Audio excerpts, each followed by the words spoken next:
12वीच्या परीक्षेदरम्यान 15 February 2025 रोजी जिल्हा परिषदेच्या भरारी पथकाने तुर्काबाद खराडी येथील हरिओम ज्युनियर कॉलेज येथे भेट दिली. त्यावेळी 12वी वाणिज्य शाखेचा वाणिज्य संघटन व व्यवस्थापन हा पेपर सुरू होता. या केंद्रावर एकूण 29 विद्यार्थ्यांची नोंद असून त्यापैकी 27 विद्यार्थी परीक्षेला हजर होते, तर 2 विद्यार्थी अनुपस्थित होते.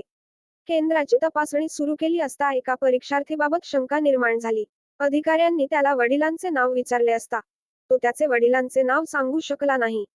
भरारी पथकाच्या अधिकाऱ्यांनी त्याचे हॉल तिकीट आणि परीक्षेचे ऑनलाईन रेकॉर्ड तपासले असता तो विद्यार्थी खरा नसून तो त्या परीक्षार्थी असल्याचे स्पष्ट झाले. यानंतर शिक्षणाधिकारी अश्विनी लाटकर यांनी तत्काळ परीक्षा केंद्र संचालकामार्फत पोलीस स्टेशन वाळूज येथे गुन्हा दाखल करण्याचे निर्देश दिले.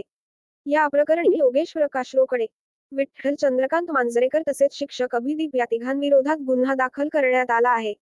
तपासात विठ्ठल मांजरेकरच्या जागी योगेश रोकडे हा परीक्षा देताना